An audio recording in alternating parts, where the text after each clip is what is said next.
जय माता की प्यारे दोस्तों, कैसे हैं आप सब। कल हमने पढ़ा महिषासुर का वध। आज हम शुंभ निशुंभ को ब्रह्मा जी के द्वारा वरदान पढ़ेंगे। आशा है आप सब जुड़े रहेंगे। जय माँ भगवती, जय माँ भवानी। व्यास जी कहते हैं, राजन सुनो, देवी का उत्तम चरित्र संपूर्ण प्राणियों को सुख देने वाला, समस्त पापों का नाश करने वाला है। शुंभ और निशुंभ ये दो भाई बड़े बलवान राक्षस थे। किसी भी पुरुष के द्वारा इन सूरवीरों की मृत्यु संभव नहीं थी। ये बड़े दुराचारी और घमंडी थे। भगवती के साथ इनकी घमासान लड़ाई हुई। इस अवसर पर ये मारे गए। इस युद्ध में महान भुजा वाले चंड और मुंड, अत्यंत भयंकर रक्तबीज और धूम्रलोचन नामक राक्षस भी सम्रांगण में काम आए। राजा जन्मेजय ने पूछा, पूर्व कालवर्ती ये दानव कौन थे? यह सभी प्रसंग विस्तार पूर्वक कहने की कृपा कीजिए। व्यास जी कहते हैं, राजन, प्राचीन समय की बात है। शुंभ और निशुंभ नाम से विख्यात दो दानव पाताल से भूमंडल पर आए। ये दोनों सगे भाई थे। परम पावन पुष्कर तीर्थ में जाकर अंजन का परित्याग करके वे तपस्या करने लगे। तत्पश्चात लगातार 10,000 वर्षों तक तपस्या चलती रही।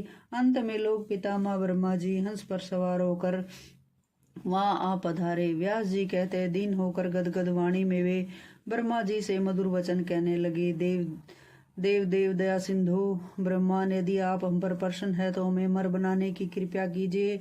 ब्रह्मा जी बोले, तुम कैसी असंभव बात के लिए प्रार्थना कर रही हो? सभी प्राणी सर्वदा मरणशील है, इसमें संशय नहीं किया जा सकता। अतः तुम दूसरा कोई और वर मांगो, मैं उसे पूरा कर दूंगा। ब्रह्मा जी के वचन सुनकर शुंभ और निशुंभ कुछ क्षण तो विचार करते रहे। तत्पश्चात बोले, कृपया सिंधु, देवता, मानव, मृग, पक्षी, किसी भी पुरुष के द्वारा हमारा मरण न हो।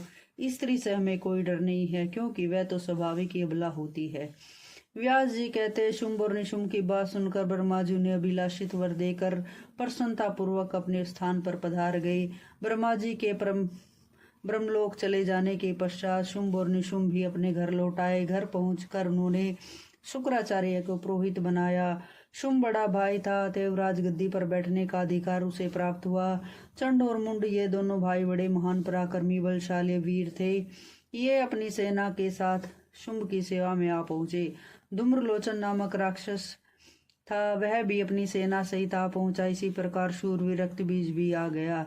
उसके शस्त्र हाथ शरीर से रक्त की जितनी बूंदें भी भूमि पर गिरती, उतने ही तदाकार पुरुष उत्पन्न हो जाते। इसलिए रक्तबीज संग्राम में मान पराक्रमी और अजय वीर समझा जाता था। शुंभ ने अखिल भूमंडल पर अपनी प्रभुता जमा ली थी।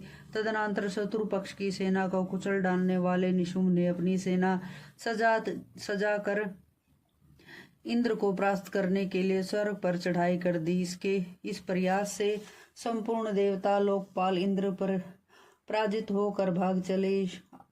अब तो शुंभ ने बलपूर्वक इंद्र की पदवी भी प्राप्त कर ली। शुंभ ने कुबेर को भी जीत कर उसकी संपत्ति पर अपना अधिकार जमा लिया। सूर्य और चंद्रमा उसके अधीन होकर चक्कर काटने लगे।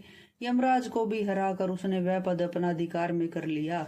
व्यास जी कहते हैं, राजेंद्र, संपूर्ण देवता परास्त होकर भाग गए। स्वर्ग पर शुंभ का शासन प्रतिष्ठित हो गया। पूरे 1000 वर्ष तक शुंभ राज्य करता रहा। राज्य से भ्रष्ट हो जाने के कारण देवता अत्यंत चिंतित हो गए। उनके दुख का पार न रहा। उन्होंने तब बृहस्पति जी के पास जाकर उनसे पूछा, गुरु, अब क्या करना चाहिए, बताने की कृपा कीजिए। संकट को दूर करने के लिए कोई उपाय बताओ। बृहस्पति जी कहने लगे, देवेश्वर, पूर्व समय की बात है। भगवती जगदम्बिका प्रसन्न होकर महिषासुर का वध कर चुकी है।